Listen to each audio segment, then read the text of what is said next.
The anime starts with a boy named Makoto Masumi having a regular day. Suddenly, he encounters a god, who is surprised to find out that Makoto knows nothing about his own background. The god reveals that Makoto's parents are from another world, and they made a pact with a goddess from that world before coming to Japan. Makoto is shocked because he never knew about this, and wonders why he's never met any relatives. The god explains that Makoto's parents promised to give the goddess something valuable when the time came, and if Makoto doesn't fulfill this promise, the goddess might take one of his sisters instead. Makoto is grateful for the information and thanks the god. The god then asks Makoto if he wants to go back to his world to say goodbye to his sisters before leaving them behind, but the goddess from the other world doesn't wait and summons him immediately. When Makoto arrives in the other world, the goddess greets him rudely, calling him ugly and telling him to leave. Makoto insists that he's there because she summoned him, but the goddess is disgusted and only grants him the ability to speak, write, and read any language except human. She then dismisses him, and as Makoto falls from the sky, the goddess wonders if he'll survive the fall. Luckily, Makoto is saved by the god Tsukuyomi, who criticizes the goddess for her mistreatment of Makoto. Tsukuyomi explains that in Makoto's previous world, he didn't have the protection of the gods, but in this new world, he could become powerful. However, communicating with Makoto drains Tsukuyomi's power, so he needs to rest for about 4 days. Makoto falls to the ground, his body untouched. He walks into a lone wasteland for 3 days without any food or drink, feeling exhausted and discouraged by the way his adventure began. As he waits for something interesting to happen, he suddenly hears cries for help from a feminine voice. He finds a pig woman being chased by a two-headed dog. Makoto jumps instinctively and smacks the beast with a kick, amazed by his newfound physical power. The pig is frightened, but Makoto tries to reassure her by explaining that he saved her because he believes in doing good. Eventually, the pig agrees with him. Makoto then asks the pig if she knows where he can find other people. The pig informs him that there are no human towns nearby, but there is a village nearby. However, she reveals that she was actually heading to the divided mountain to offer herself as a sacrifice to Shen, a powerful entity, because of her magical abilities. Makoto, intrigued by the idea of magic, asks the pig if she can teach him. She agrees, and Makoto learns to use magic, conjuring fire in his hand. The pig instructs him to imagine a fireball and throw it at a target. Makoto concentrates and successfully uses magic, surprising himself. When he asks about his level of proficiency, the pig explains the concept of levels to him, and they discover that Makoto is at level 1. Later, the pig finds a letter addressed to Makoto, thanking her for teaching him magic. Makoto decides to confront Shen, confident in his newly acquired skills. He demonstrates his abilities by creating an arc of fire and impresses a nearby girl with his magic. Curious about the sacrifices the pig mentioned, Makoto questions her about it. The pig suggests they make a pact with Shen. During their encounter with Shen, Makoto notices scales scattered around and learns that they belong to an orc named Emma. Shen offers the orcs fertile lands to live in, which they happily accept. Makoto questions Shen about the previous night and the fertile lands mentioned. Shen explains that the dimension where they made their pact became fertile, and he plans to build a city there with animals from that world. Makoto expresses concern about the potential danger if ferocious animals are brought into the new lands. However, a girl in human form assures him that she'll handle any issues that arise. Makoto then mentions Shen's supposed daughter, but Shen corrects him, explaining that she was merely a division of himself. When Makoto presses Shen to reveal his powers, Shen deflects the question, promising to discuss it later. Makoto asks the orcs if they agree to relocate, and they confirm their agreement. Shen transports them to the Aku dimension using his mist. Several days pass, and Makoto reflects on his memories, particularly a family photo that sparks his curiosity about his parents' history. He resolves to explore the world to learn more about them and to find a human village. Meanwhile, in another scene, an old man is attacked with spears. Back with Makoto, some orcs struggle to cut a tree, but Makoto helps them using his magic. The orcs are amazed, and Makoto heals one of them who frequently gets hurt. However, Makoto discovers that his healing powers don't work on himself. Suddenly, Shen appears with the old man who's unconscious, warning of an attack on Aku. Shen notices Makoto's injury and says they need his blood scent to lure the attacker. A creature, a spider, emerges and attacks Makoto. Shen explains that he's fought it before, but it retreated when injured. Makoto fights back with his sword and fire magic, but the spider regenerates by absorbing his magic. Despite Makoto's efforts to attack with more fire spears and create a shield, the spider injures him. However, Makoto retaliates with a powerful explosion using his magic. Makoto shoots the spider with a bow, causing it to weaken and fall to the ground. Surprisingly, instead of attacking Makoto, the spider seems to admire his strength. Shen intervenes and takes the spider away, questioning if she remembers him. However, the spider claims she only thought about eating and doesn't recall anything. Shen explains to the spider that she has a special connection with Makoto, which is why she can take on a human form. After convincing her, the spider agrees to make a pact with Makoto and transforms into a human. When Makoto wakes up, he finds his injuries miraculously healed. However, he feels uneasy when he sees a girl nearby. Curious, Makoto asks the girl who she is. She reveals herself as the Black Spider, explaining that she took on human form after their pact. Makoto expresses concern that he made the pact while unconscious, but the girl pledges her loyalty to him. Shen reassures Makoto, saying it's better than being followed by a giant spider. A dwarf introduces himself to Makoto, thanking him for defeating the Black Spider and saving his village. Makoto modestly accepts the gratitude and agrees to let the dwarf's village live in the area. Shen prompts Makoto to name the new girl and himself.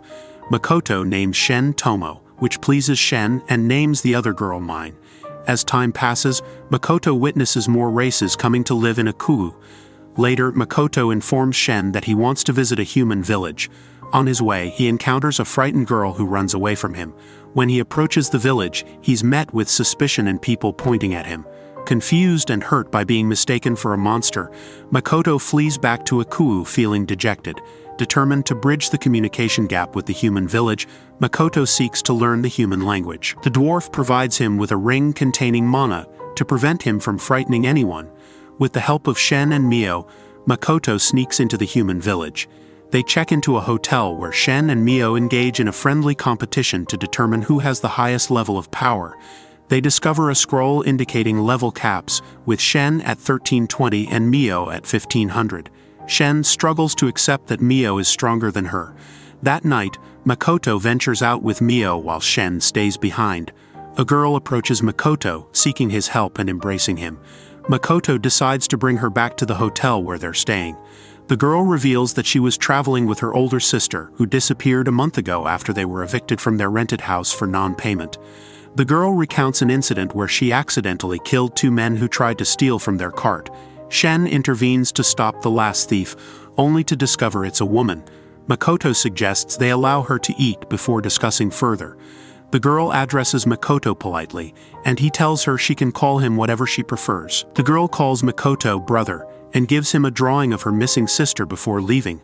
Makoto, using the memories provided by Shen, discovers that the girl's sister is being held captive.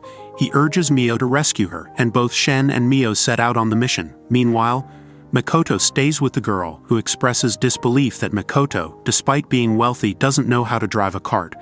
Makoto explains that he trusts her skills and allows her to drive. The girl reminisces about her sister, recalling a mission gone wrong that left her injured. In the present, Shen and Mio arrive to rescue the sister. Mio heals her and uses magic to escape. As they leave, they encounter an adventurer.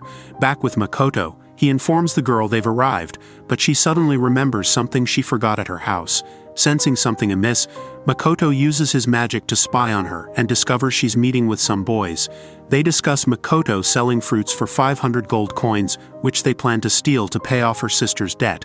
Makoto realizes the city needs justice. Shen confronts the adventurer about why he didn't save the girl earlier. The adventurer reveals there's a strong human with enormous mana in town, sparking requests to kill him. He offers Shen and Mine to join his group, but they decline, choosing to stay with Makoto. The masked boy mocks them, suggesting the human beneath the mask must be ugly since he's only level 1. Shen and Mine become enraged and attempt to attack the man, but he quickly raises a shield, deflecting their blows. The girl feels guilty about having to steal from Makoto, and another boy appears, berating her and telling her to leave. Makoto intervenes, asserting that she's his friend. The boy recognizes Makoto and apologizes. As the confrontation escalates, the man sends his team to attack Shen and Mine. Shen delivers a powerful blow, sending the attackers flying. The man resorts to using the girl's sister as a hostage, but Shen and Mio swiftly defeat him, sending him flying. Shen and Mio start arguing over who did a better job, inadvertently causing further destruction to the town. The girl reunites with her sister, and Makoto notices her striking resemblance to Hasegawa. Makoto asks Mio if she can create spider webs, and she confirms she can. Makoto then ties up Shen and Mio as punishment for destroying the village. Later, Makoto reveals that with Shen's help they altered the villagers' memories to prevent future conflicts. When asked about monsters in the village, an adventurer confirms that Shen and Mio defeated them, thanks to their higher level of 1000. Makoto persuades Shen to train further to improve their skills. The girl apologizes to Mio for assuming she's Makoto's girlfriend, to which Mio blushes and clarifies that she's only his assistant. As they continue their journey, they encounter more monsters. The girl's sister suggests collecting materials, and Makoto agrees. However, the girl and Mine misinterpret Makoto's intentions, thinking he's being inappropriate. Moving forward, they encounter more monsters along the way. Makoto asks Mio to handle the monsters, but she insists he handle it himself. They inform him of the monster's weak point, their abdomen. With intense focus, Makoto successfully defeats them all with his arrows, earning praise from everyone. Continuing their journey, they reach the town of Sieg, where Makoto registers as an adventurer again and receives his card. The girl's sister mentions leveling up during the trip, and Makoto congratulates her. They distribute the materials they collected, with Makoto keeping the ruby eyes. As they prepare to part ways, Makoto suggests one last dinner together, which everyone agrees to. At dinner, Makoto enjoys the food and even wins an arm wrestling match against a dwarf. After dinner, Makoto tells Mio it's time for bed, and she eagerly anticipates sharing a room with him. However, Makoto quickly falls asleep, disappointing Mio. The next day, they return to Akuu, where a chibi version of Shen updates Makoto on the town's progress. The dwarf presents Makoto with armor, but he declines, opting for a suit instead. Mio shows Makoto that his relatives are training to appear more human-like, albeit briefly. An adventurer inquires about the highest level job accepted, and a girl mentions it was a mysterious masked boy. Makoto seeks to do business with a man but is rejected due to his low level. However, after showing the man the ruby eyes, he apologizes and explains he needs them to create medicine for his family. Makoto offers to help the man with the creation of the medicine, and the man expresses gratitude, wishing Makoto luck for the guild exam. Makoto is surprised to learn about the exam, and immediately inquires about what he needs to study. He discovers he must pass 2 exams, and purchases a book for 2 gold coins, finding it expensive but necessary. Upon examining the book, Makoto requests to take the exam immediately. The surprised server agrees, and Makoto completes the exam swiftly, finding most of the questions to be elementary math from his world. The teacher, impressed by Makoto's perfect score, tasks him with selecting a reward from a box. Makoto chooses a writing crystal, maze shaper, illuminatics, and howling fang. However, he learns that acquiring these items requires a minimum level of 50, which seems impossible. Remembering materials he possessed, Makoto presents them to the teacher, who approves his request. Makoto becomes the first to pass the exam with a perfect score and quickly. Feeling hungry after the exam, he wonders where Shen might be. Meanwhile, Shen is training by hunting monsters and sharing his food with the residents of Akuu. An orc informs him that Mio accessed Makoto's memories and is currently translating them. Shen rushes to find Mio, learning from another orc that Emma, an orc leader, instructed them to inform him about Mio's actions. Despite this revelation, Emma assures Shen she won't disclose Mio's actions to Makoto if she resumes her duties. Mio urges Shen to get back to work, but Shen refuses, leading to a disagreement. Makoto scolds Mio later for her behavior. The chibi version of Shen is seen collecting fruit with the orcs, but when she tries to sneak some for herself, Makoto catches her. Makoto reassures her and allows her to eat a little, thanking her for her efforts. Later, Makoto receives a telepathic message from Shen, who is in distress. Rushing to the scene, Makoto finds Shen and Mio fighting. Confused, Makoto seeks an explanation from a relative of mine. After calming them down, Makoto instructs Mio to return Shen's memory and asks Shen why he didn't contact him upon returning to Akuu. Mine reveals that Shen was preoccupied with eating crab and watching series, leading to the lack of communication. Makoto questions Shen about their argument, and Shen complains that Mio treats her like a mere recorder. Mio retorts that she dislikes Shen's taste in series and only wants to view specific memories. Makoto grants her permission to access those memories. Later, Makoto returns to Sieg with Mine and Shen. He informs them that the room has 2 beds and insists they give him one. Both Shen and Mio attempt to provoke Makoto into sharing a bed, but Makoto becomes frustrated and decides to sleep on the sofa instead. Makoto receives a message from the alchemist boy, confirming his agreement to help create the medicine. Relieved that things are progressing well, Makoto notices Mine and Shen sleeping nearby. The next day, Makoto and the alchemist wait for the client, but an adventurer doubts Makoto's ability to pass the exam, prompting him to gather other adventurers to confront Makoto. When the client arrives, Makoto and the alchemist accompany him. The alchemist begins creating ambrosia with his magic, and Makoto assists, speeding up the process. However, the alchemist is puzzled by the sudden efficiency. After finishing the first dose, a butler accidentally scares the alchemist, causing him to drop the other doses. Makoto rushes to save them, preventing any damage. Upon learning the man is injured, they rush to his side. He explains that when he tried to give his wife the medicine, she became violent and attacked him. The alchemist identifies it as a defense mechanism of the curse. Makoto offers to hold her while they administer the medicine and instructs the alchemist to create another dose. Despite doubts about Makoto's level, the alchemist assures the man that he can handle it.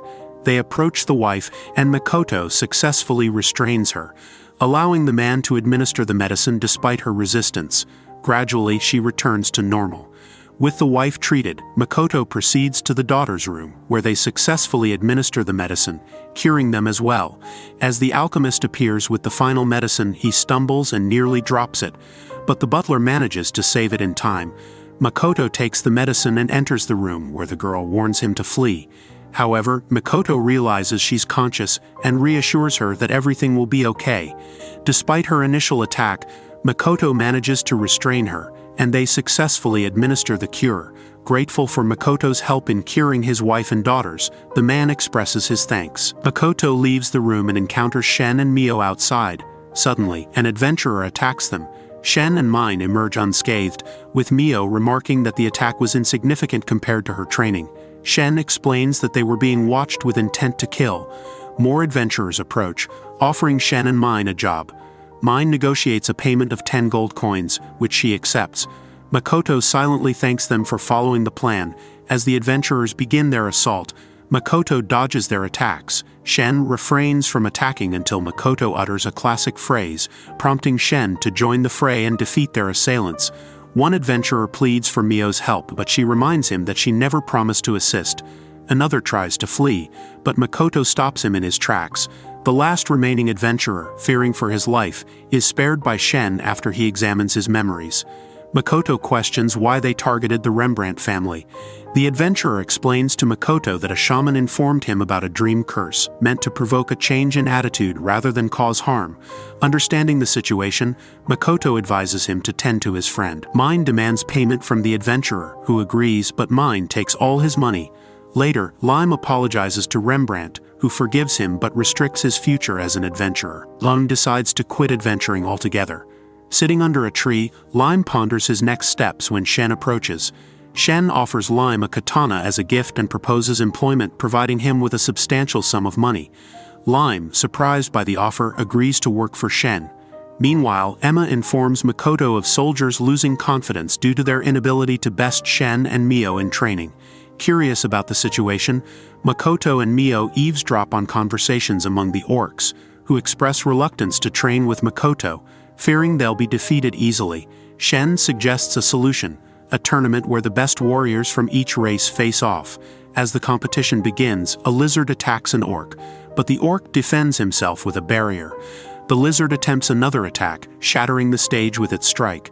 Makoto tries to maintain a neutral expression but feels excitement. The orc retaliates, using his strength to grab the lizard and toss him to the ground, securing victory. Shen expresses disappointment in their performance, noting that despite their battle, neither fought at their best. He emphasizes the importance of cooperation among the races to become stronger. Makoto agrees with Shen's sentiment, advocating for teamwork. Later, Shen and Mine register with the guild again, comparing their power levels, mine at 1500 and Shen at 1340. The guild requests Makoto's help in training new adventurers due to shortages. Makoto, aware of skilled adventurers, suggests a couple who have surpassed level 100. Shen trains the new adventurers rigorously, emphasizing strategy over brute force. When monsters attack, Shen instructs them to coordinate attacks rather than confront head-on. Following his guidance, they achieve victory. However, the alchemist accidentally gets poisoned during the battle. Returning to the guild, Shen reports their progress, leaving the group to face a dangerous mission. Despite concerns about their level of readiness, they return triumphant, having completed the task. Makoto then asks Mio to search for the ambrosia flower. Mio agrees to create more medicine using the ambrosia flower, and Makoto decides to prepare the store. He asks Rembrandt if he can rent a place for his shop, and Rembrandt suggests opening it in a neutral kingdom where he has connections. Makoto agrees and thanks Rembrandt before returning to Akuu. Meanwhile, Mio arrives at the Tanaric forest with the group, but they are being watched by two girls. Makoto realizes that debilitating magic no longer affects him, indicating that he has grown stronger. In Akuu, the other races hold a banquet in honor of their master, Mine's relative Akina, who can now fully transform into a human. Akina tells Makoto that the Alkes race has adapted well to life in Akuu, and is happy there. Makoto later talks to the dwarf who has been preparing his armor and weapons. The dwarf expresses envy that Shen and Mine always accompany Makoto. Makoto asks the dwarf if they don't feel suffocated living in Akuu, to which the dwarf responds that they feel very good there, considering it a paradise. Makoto then proposes that the dwarf work in his store when it opens in Sieg, and the dwarf happily agrees. The orc that Makoto previously cured approaches him, expressing surprise that Makoto remembers him. Makoto apologizes for making him work too much, but the orc insists that he would like to be useful to Makoto. Meanwhile, Shen and Mine, eating under a tree, sense a presence and become scared, prompting them to search for Makoto. They find him practicing with his bow, and Mio appears as well. Makoto is puzzled by their reactions and asks Shen what's happening. Shen reveals that Makoto's actions of dispersing his consciousness while hitting the target, effectively committing suicide, have caused his mana to exceed its limit and continue growing. Makoto is incredulous that such a thing could happen just from shooting arrows, and asks if he can't shoot anymore. Shen tells Makoto that he can still shoot arrows as long as he doesn't concentrate too much, explaining that his mana level is equivalent to that of the goddess, and is also growing because of the world of Akuu. Makoto is taken aback by this revelation, and Shen warns him that if the goddess finds out about his powers, she may come to kill him. Makoto accepts this possibility, and Shen assures him that she will come up with a plan later, asking him to take Mine with him. On another day, Makoto goes to buy things for his store when a bag falls on him. He helps a girl pick it up and realizes she's a cat girl. A woman appears and offers him a special service, but Shen and Mio intervene and take him away. They throw Makoto onto a bed and he asks them what's going on. Shen and Mio remain silent, and Makoto tries to escape but finds himself unable to. He questions if it's all a joke, but Shen and Mio explain that they noticed Makoto didn't dislike the woman he encountered earlier, leading them to believe he might be interested in such encounters. Makoto insists it was a chance encounter, but Shen and Mio don't believe him. Despite feeling flustered, Makoto reassures them that he sees them as family and doesn't view them in a romantic light. Shen and Mio playfully tear Makoto's clothes and begin removing their own. Mio ties Makoto's hands with her spider web, causing him to panic and use his powers to escape. Shen wonders if they went too far, and Emma notices Makoto and asks if he's okay. Makoto explains that he forgot he was on the second floor. Emma notices his torn shirt and suggests he try on the new armor the dwarf finished. Makoto agrees and goes to see the dwarf, while Mine apologizes for the previous night's events. Makoto reassures her but asks her not to do something like that again. Mio acknowledges his words, creating an uncomfortable atmosphere. Makoto then instructs Mio to negotiate with the race that protects the ambrosia silver. Mine eagerly agrees, and they head to the forest. However, they notice they are being followed. Mio uses her powers to distract them, allowing them to escape.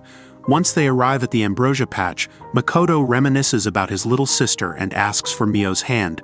Mio is surprised, but Makoto clarifies that it's not what she thinks, and Mio gladly accepts his hand. As they walk hand in hand around the ambrosia, they are interrupted by two girls who demand they leave the forest. Makoto tries to reason with them, but Mio becomes angry. The people who were following them before reappear and declare their intent to take all the ambrosia. The forest keepers accuse them of being human thieves. Makoto attempts to calm the situation, but Eri launches an attack. Makoto neutralizes her magic, and when the other girl attacks, he manages to repel the assault. However, Mio remains angry. As they flee, Shen communicates telepathically with Makoto, who asks if he knows what's happening. Shen suggests he might but didn't want to interrupt their secret date with Mio. Makoto advises Chen to create a distraction to divert the adventurer's attention, so she uses her fog and opens a portal. Meanwhile, Makoto injures his hand and tries to regain his senses by using his blood. Mio licks his hand, which helps him come to. Makoto then employs light magic to destroy the girl's weapons, and the adventurers are transported to the Mirage City. Makoto communicates with Eri and Aqua, explaining that he came to negotiate, not to steal their ambrosia. The girls, Eri and Aqua, then escort them to their town where they meet the town elders and engage in discussions. It is revealed that the forest ogres are the ancestors of the elves. Later, Aqua reintroduces Makoto and Mio to their teacher, but Makoto is reluctant. However, the teacher breaks the wall and shakes hands with Makoto, who greets him. Mio hits the teacher and flies off.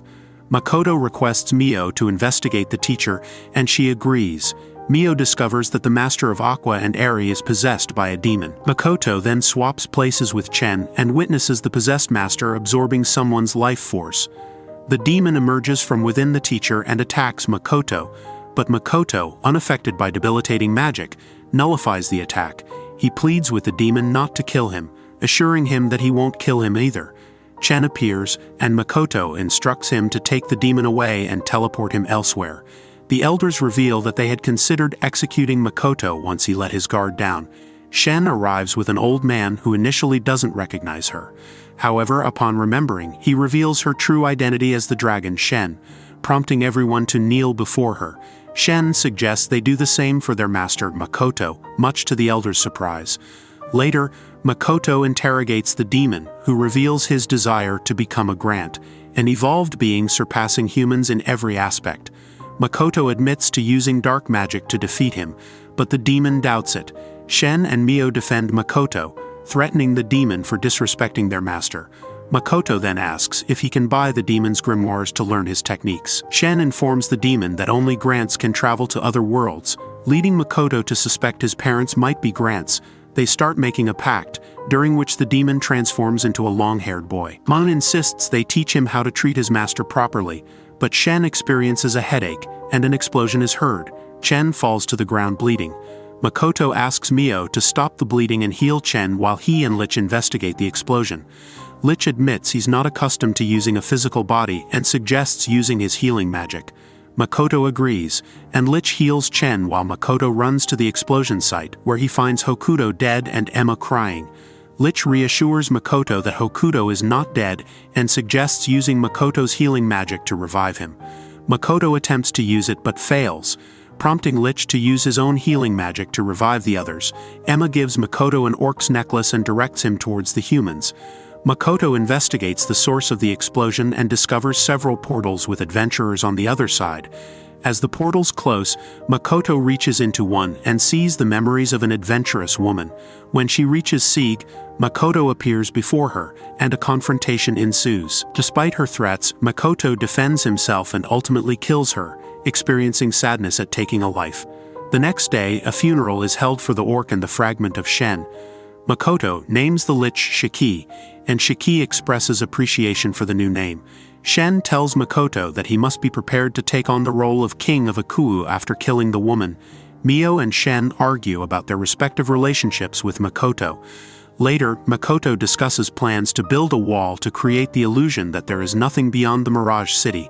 Makoto then speaks with Rembrandt, who suggests that Makoto should visit the place he mentioned earlier, where there are many schools and a wealth of knowledge. Makoto decides to leave his shop in the hands of his colleagues and go as soon as possible.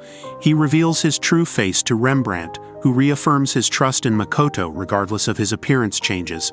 Makoto informs Shen and Mio that he will take Shiki on a mission, believing that Shiki's past as a human investigator means he won't harm the city. He gives them souvenirs before departing on their mission. However, the goddess intervenes and teleports Lancer to Makoto's location. A girl named Sophia appears and attacks Makoto, managing to sever 2 of his fingers. Makoto questions why they are attacking him when he hasn't done anything to them.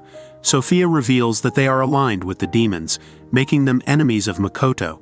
Despite Sophia and Lancer's attacks, Makoto defends himself using magic shields. Sophia nullifies the protection supposedly provided by the goddess, but Makoto claims he never received such protection. Confusion arises regarding Makoto's supposed divine favor. Lancer introduces himself and prepares to fight Makoto. In response, Makoto taps into his power, creating a fiery bow and using a specially crafted arrow from the dwarves. Despite Sophia's attempts to deflect the attack, Makoto's increased strength surprises both Sophia and Lancer. Lancer requests Sophia's assistance in restoring his lost power as Makoto continues to engage them with water magic. Lancer creates a water shield, but Makoto manages to penetrate it. Makoto feels surprised by his newfound strength. Sophia attacks him, but Makoto uses his sword to break hers, revealing that both weapons are from the dwarves. However, Sophia grabs Makoto and flies into the sky, dropping him. Makoto uses his powers to destroy the swords of heaven and launches a massive water attack, but Sophia and Lancer survive. Sophia mentions that her suit tore, leaving her naked, and Lancer lost a leg. They vow to find Makoto again if he survived. Makoto wakes up in bed with Shen and Mind sleeping beside him, realizing he has recovered his fingers. Later, Shen introduces another chibi version of herself named Kamoi. Shen explains that Kamoi was born with her powers and is practically like their daughter. Mind becomes jealous and starts fighting with them. Afterward, Makoto visits his store in Sieg, finding that people seem to enjoy it. He reflects on his parents and his desire to uncover more about them gradually. Emma invites him to her farewell banquet, and Makoto attends. However, Chiki contacts him, revealing that something is wrong. Shen and Mio start fighting, leading Makoto to conclude that the future may not be as bright as he once thought. Makoto and Shiki continue their journey towards Rosgard. Shiki assures Makoto that they are almost at Rosgard and promises to find them a decent inn to stay in. Makoto expresses his willingness to stay at any inn, but Shiki insists on finding a good one, fearing the wrath of Tomo and Mu if they end up in a cheap inn. Makoto reflects on whether it was a good idea to put Tomo and Mu in charge of the demi-plane. He wonders if their culinary mishaps are indicative of their overall performance. The scene then shifts back to the demi-plane, where Tomo discovers Mio's interest in cooking and her attempt to recreate a dish based on Makoto's memories. However, Mio's lack of cooking knowledge results in a disastrous curry rice dish containing unexpected ingredients like soft emerald and even parts of the cooking pot. As Tomo educates Mio on the basics of cooking and the inedibility of certain items, including mineral ores and weapons, Mio realizes her mistake and agrees to start learning from scratch under Tomo's guidance.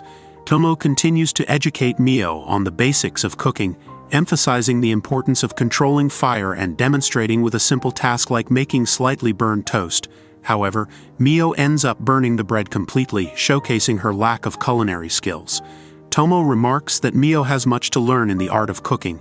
Meanwhile, Makoto is seen eating some kind of blue meat at a restaurant. The owner of the restaurant chastises him for making a repulsive face while eating, commenting on Makoto's already unattractive appearance. Makoto apologizes and praises the dish, speculating that the main ingredient might be slime. The owner is surprised by Makoto's knowledge and assumes he is an accomplished adventurer, offering him a quest to hunt slimes. Makoto explains that he is mainly a merchant traveling to Rosgard but is registered at the Adventurers Guild. Some people in the restaurant give Makoto unsettling looks, but he leaves after paying with a gold coin, not bothering to take his change. Feeling out of place, Makoto walks around town, where people are surprised by his appearance. He then visits the guild to look for quests and overhears a girl mentioning Moon over the ruined castle attacking their town soon. Makoto initially thinks it's a song name but later learns it's a notorious bandit group. The girl laments the lack of fighters willing to take on the bandits despite her willingness to pay for assistance. The receptionist explains that the bandits are too formidable for the current fighters, advising the girl to return next month when they may have more help. The girl expresses disbelief and questions if they've been abandoned by the goddess. Makoto finds himself in an alley, regretting his decision to pay with a gold coin. Using his Kai ability, he detects that 3 people have followed him from the restaurant, and he notices some trouble brewing involving the girl he saw crying in the guild earlier. Makoto swiftly deals with the troublemakers from the restaurant and throws them at the adventurers bothering the girl to rescue her. He then defeats the remaining adventurers. The girl wonders if Makoto helped them because he's a demium like his friend, but Makoto clarifies that he's human. Using his Kai, Makoto heals the injury of the girl's demium friend. Introducing himself as Makoto, he explains that he's an adventurer but mainly a merchant. The girl named Ra from Tapa village thanks him for saving them and introduces her friend Ito, a werewolf. Makoto offers to carry Ito for her as they walk toward Ra's village.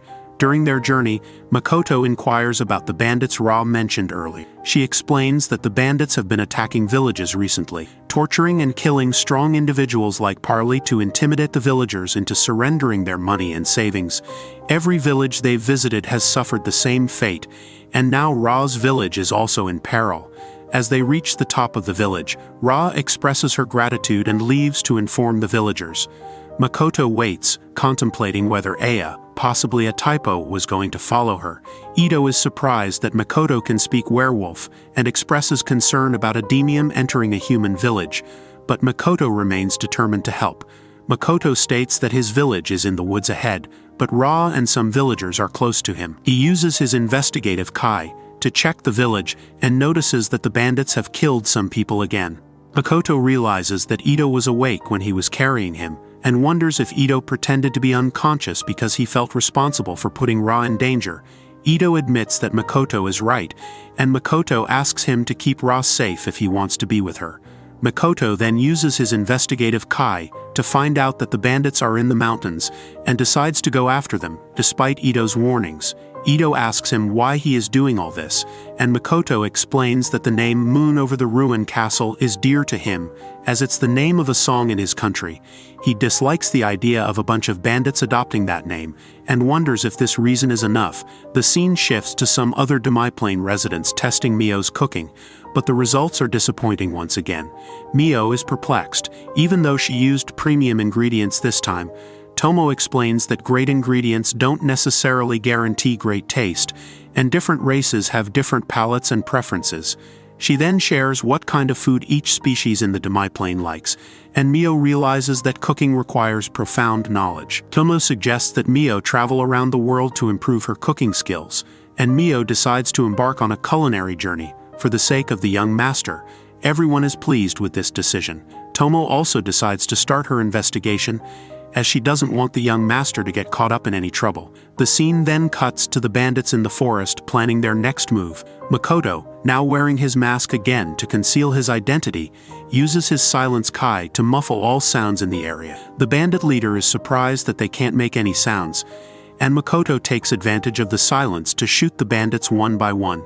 As he does so, he reflects on his vow to never get involved in human affairs, but finds himself eliminating bandits for humans nonetheless.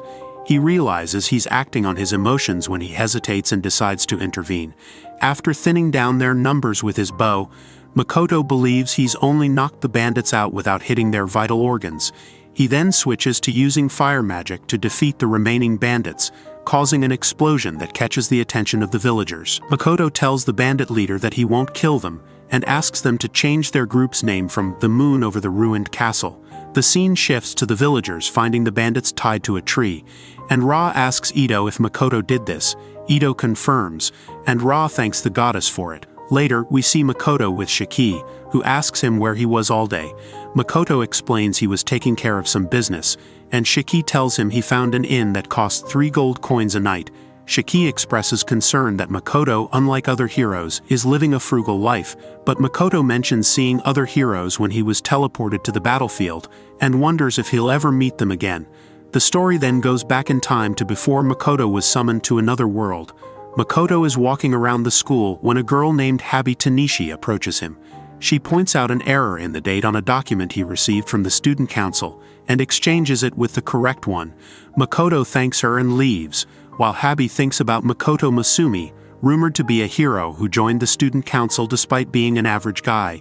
She envies him a little. Habi reflects on her life, feeling that everything has always gone smoothly for her, making it easy but boring. However, she unexpectedly gets summoned to another world by a goddess who informs her of the crisis facing her protected world, besieged by demons. The goddess asks Habi to lend her strength as a hero, offering to bless her with powers. But Habi initially refuses, content with her current life and friends.